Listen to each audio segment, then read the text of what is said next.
Hello good morning my students. आज हमारा चलेगा समय चाल दूरी के अंदर एक टॉपिक है जिसका नाम है नाव तथा धारा। तो इस टॉपिक की हम शुरुआत करते हैं। नाव तथा धारा, अच्छी तरह से इस टॉपिक को पढ़ना।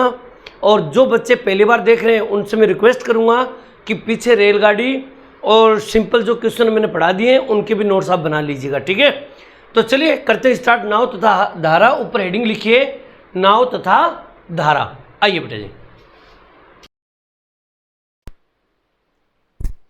अब देखिए बेटा जी, नाव तथा धारा। सबसे पहली बात, यहां पर एक नाम आ रहा है नाव। एग्जाम के अंदर कुछ जरूरी नहीं कि हर बार नाव नाम आए। यहां पर आपको मोटर बोट का नाम भी दे सकता है। नाव बोल दो, मोटर बोट बोल दो, या स्टीमर भी बोल सकते हो, या इसका एक नाम हो रहा था तैराक, तैरने वाला व्यक्ति। इन चारों में से कोई भी नाम आ सकता है। नाव बोल दो, मोटर बोट बोल दो, स्टीमर बोल दो, या तैराक बोल दो, एक ही बात है। ऐसा नहीं है कि सर नाव का प्रश्न था लेकिन मोटर बोट आ गया, अब कैसे करें। सर स्टीमर का नाम आ गया, अब कैसे करें। सर तैराक का नाम आ गया तो अब कैसे करें। इनमें से चाहे कोई भी हो, सब में सेम नियम लागू होगा। क्लियर। इसी प्रकार एक नाम आ रहा है धारा। क्लियर। अब धारा बोल दो, या नदी बोल दो, या बहता पानी बोल दो। बहता पानी। क्लियर। बहता पानी, एक ही बात है। जो धारा का नियम होगा वही नदी के नियम होगा और वही बहते पानी का नियम होगा। क्लियर। तो ये नाम जब भी आए तो आप, अगर नदी का नाम आए तो भी उसको धारा ही मान के चलना है, अगर बहता पानी आए तो भी उसको धारा ही मान के चलना है, मोटर बोट का नाम आए तब भी उसको नाव मान के चलना है, स्टीमर का नाम आए तब भी उसको नाव मान के चलना है, तैराक का नाम आए तब भी उसको नाव मान के चलना है। क्लियर। अब देखो आगे, नाव तथा धारा। नाव धारा से रिलेटेड एग्जाम के अंदर 3 प्रकार के सवाल आते हैं। 3 प्रकार के सवाल आते हैं नाव तथा धारा से संबंधित। 3 प्रकार के सवाल आते हैं जिसको हम बोलेंगे टाइप 1, टाइप 2 और टाइप 3। 3 प्रकार के सवाल। इन तीनों के अंदर से मैं टाइप 1, टाइप 2, टाइप 3 करवाऊं, उससे पहले आप इन सबको ऐसा कैसा नोट कर लीजिए बेटा जी। ओके कीजिए। अब देखिए टाइप नंबर 1। देखो इस बात को समझना, नाव का धारा के अनुकूल, नाव धारा के अनुकूल जाना।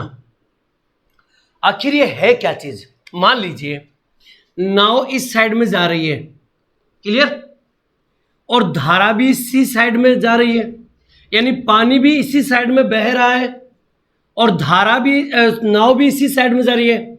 ये नाव है और ये धारा है। अगर दोनों की दिशा सेम हो, पानी इधर बह रहा है, ठीक है ना, और नाव भी इधर ही जा रही है, इसे हम बोलेंगे नाव धारा के क्या है, अनुकूल है। ठीक है ना। अब यहां पर देखो ये क्या नाम है, धारा के अनुकूल।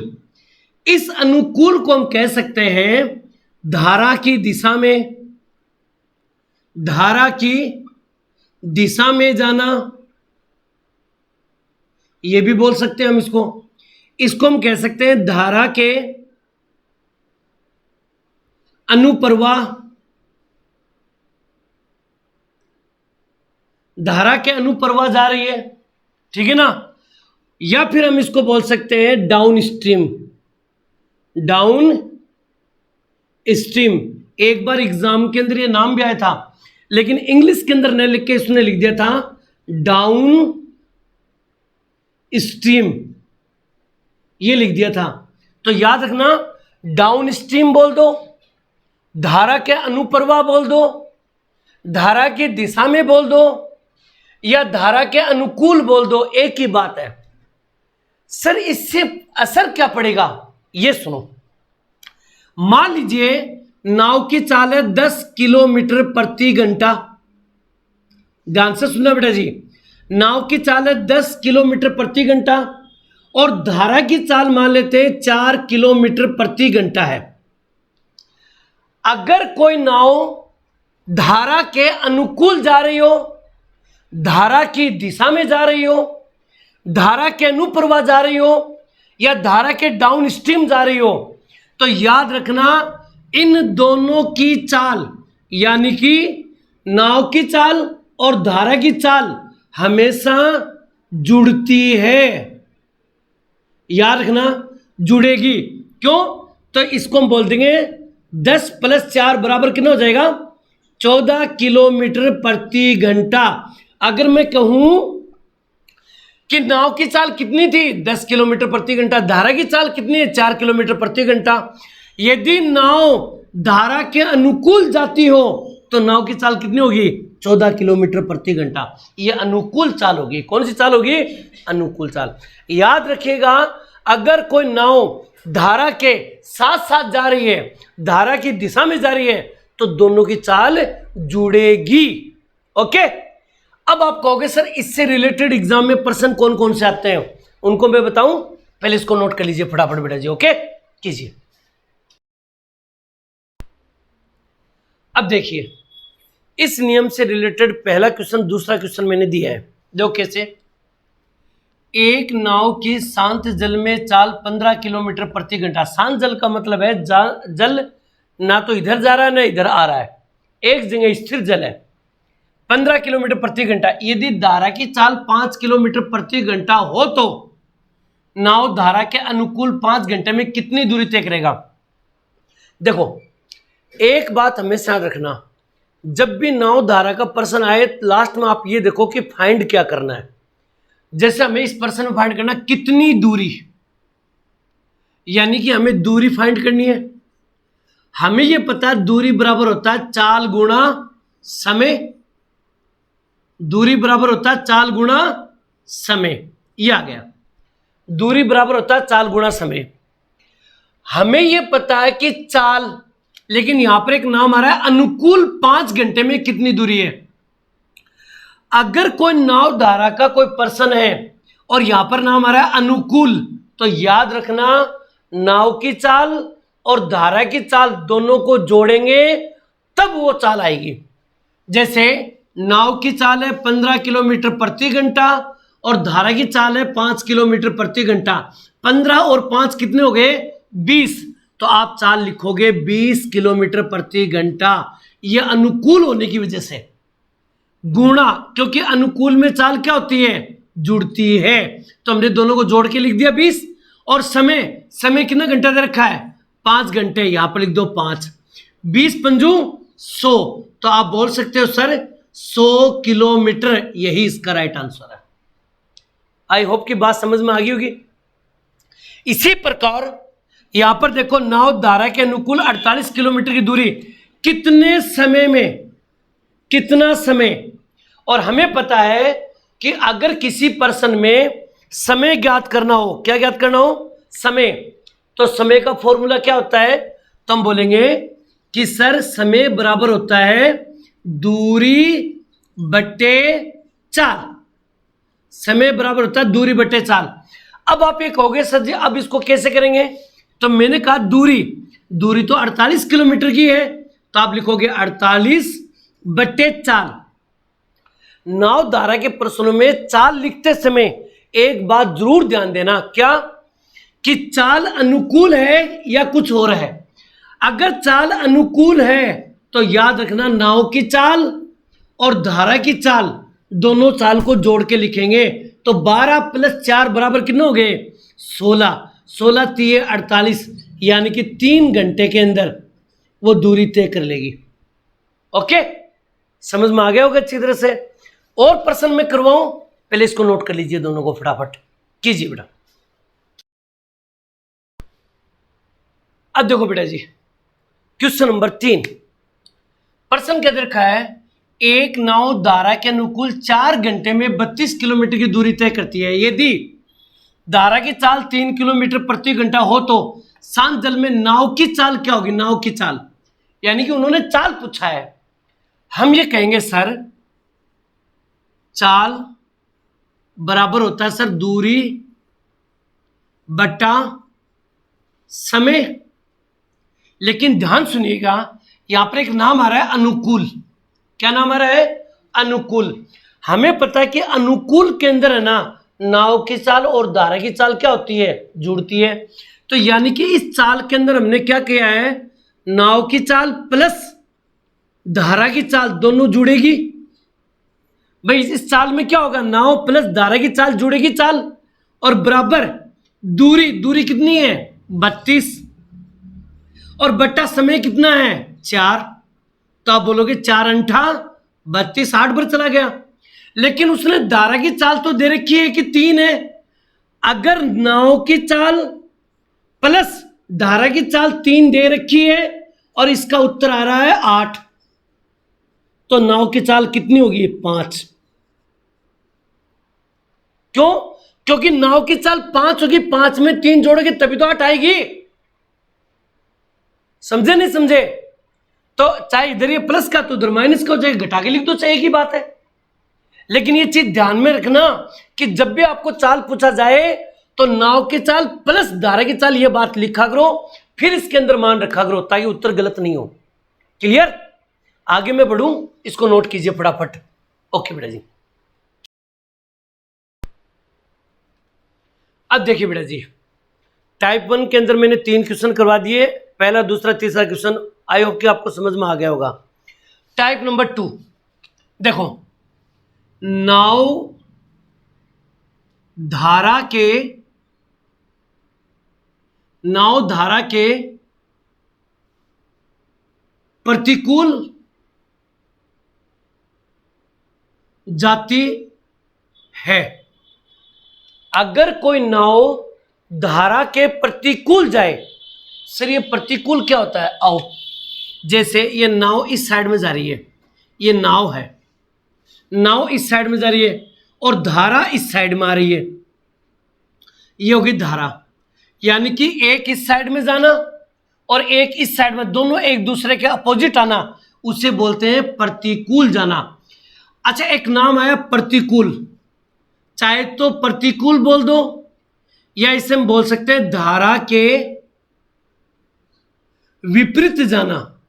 धारा के विपरीत जाना, कि धारा के विपरीत जाना, इसे हम बोल सकते हैं धारा के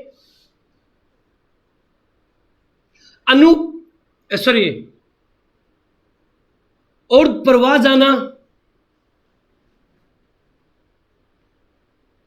और प्रवाह जाना, इसे हम बोल सकते हैं धारा के अप स्ट्रीम जाना। अप स्ट्रीम को हम ऐसे भी लिख सकते हैं, अप स्ट्रीम। ठीक है ना? प्रतिकूल बोल दो, धारा के विपरीत दिशा बोल दो, धारा के अनुप्रवाह उध्रुव प्रवाह बोल दो, या अप स्ट्रीम बोल दो। इन चारों का मतलब सेम होता है। क्लियर? सर इससे फर्क क्या पड़ता है? आइए बताता हूं। मान लीजिए नाव की चाल है 10 किलोमीटर प्रति घंटा और धारा की चाल है 2 किलोमीटर प्रति घंटा, और दोनों के दोनों एक दूसरे के विपरीत जा रही है, एक दूसरे के विपरीत जा रही है। तो याद रखना, अगर कोई नाव धारा के प्रतिकूल जाती हो, विपरीत जाती हो, उध्रुव प्रवाह जाती हो या अप स्ट्रीम जाती हो, तो दोनों की चाल जो होती है वो घटती है। याद रखना, चाल क्या होगी? घटेगी। तो 10 में से 2 जाएगा तो कितना बचेगा? 8 किलोमीटर प्रति घंटा होगी। ये बात ध्यान में रखना, वेरी वेरी इंपॉर्टेंट। ये था आपका टाइप नंबर 2 का नियम। क्लियर? अब इससे रिलेटेड एग्जाम में पर्सन कौन कौन से आते हैं उनको मैं बताऊं, पहले इसको नोट कर लीजिए फटाफट बेटा जी। ओके कीजिए। अब देखिए क्वेश्चन नंबर 1 और क्वेश्चन नंबर 2 दोबारा देखिए इन प्रश्नों को। एक मोटर बोट की स्थिर जल में चाल 15 किलोमीटर प्रति घंटा है। यदि धारा की चाल 3 किलोमीटर प्रति घंटा होती तो मोटर बोट धारा के प्रतिकूल, एक नाम है प्रतिकूल, 4 घंटे कितनी दूरी तो सबसे पहले हम लिखेंगे सर दूरी बराबर होता है चाल गुणा समय। दूरी बराबर क्या होता है? चाल गुणा समय। हमें यह पता है कि जब भी हम चाल लिखेंगे नाव धारा में तो पहले ध्यान से देखेंगे कि अनुकूल है या प्रतिकूल है। हमें पता है कि सर यहां पर प्रतिकूल है और प्रतिकूल के अंदर नाव की चाल और धारा की चाल हमेशा घटती है। क्या होती है? घटती है। तो 15 में से 3 घटा दो, कितनी बच गई? 12। तो चाल तो की 12 गुणा, उसने बोला 4 घंटे में कितनी दूरी, समय हो गया 4 घंटा, तो 12 चौक 48, यानी कि 48 किलोमीटर की दूरी तय हो चुकी है। खत्म कहानी। एकदम इजी सा प्रश्न था, आप भी कर लेते शायद आराम से, ठीक है ना। यहां जाओ, नाव धारा के ऊर्ध्व प्रवाह देखो, एक तो ये नाम याद रखना, कितने समय में, समय पूछा है और हमें पता है कि अगर समय ज्ञात करना हो तो समय का फॉर्मूला होता है समय बराबर दूरी बटे चाल। समय बराबर दूरी बटे चाल। अब हमें दूरी को पकड़ना है और चाल को पकड़ना है। दूरी है 100 किलोमीटर, तो आप लिखोगे 100 किलोमीटर बटे चाल। लेकिन एक नाम आया ऊर्ध्व प्रवाह, ऊर्ध्व प्रवाह का मतलब होता है विपरीत दिशा, और विपरीत के अंदर क्या होता है? चाल घटती है। तो 30 में से ये 10 घटा दोगे तो कितना बचेगा? 20।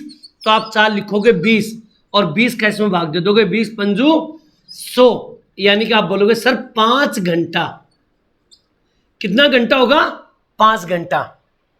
आई होप के बात समझ में आ गई होगी आपके।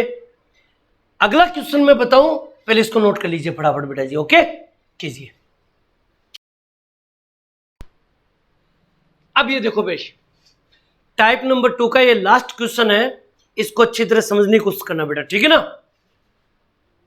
एक नाव धारा के प्रतिकूल, देखो ये नाव आया प्रतिकूल, 6 घंटे में 72 किलोमीटर की दूरी तय करती है। यदि धारा की चाल 5 किलोमीटर प्रति घंटा तो शांत जल में नाव की चाल क्या थी? यानी कि हमें चाल ज्ञात करनी है। हम लिखेंगे सर चाल बराबर होता है दूरी बटा समय। अब आप एक बात बताओ, चाल ध्यान से सुनना, यहां पर नाम साफ साफ दे रखा प्रतिकूल, और प्रतिकूल के अंदर चाल क्या होती है? घटती है। तो मैं यहां पर लिखूंगा नाव माइनस धारा। याद रखना, अनुकूल होता तो यहां प्लस लगाते, और यहां प्रतिकूल है तो यहां क्या लगेगा? माइनस। नाव माइनस धारा बराबर दूरी कितनी है? तो आप बोलोगे सर 72 किलोमीटर है, और बट्टा समय कितना है? तो आप बोलोगे सर 6 घंटे है। काटेंगे इसको, 12 6 की 72।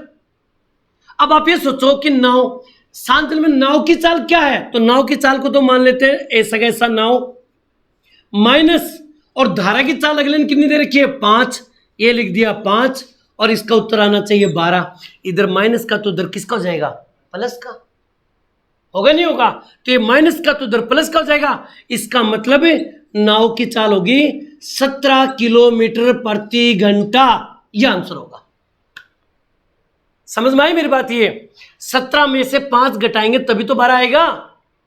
ओके, और अब सुनो ध्यान से, नाव धारा का टाइप नंबर 1 और टाइप नंबर 2 खत्म हो चुकी है, और इसी से के साथ नाव धारा का पार्ट नंबर 1 खत्म हो चुका है।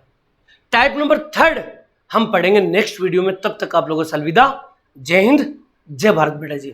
थैंक यू बेटा।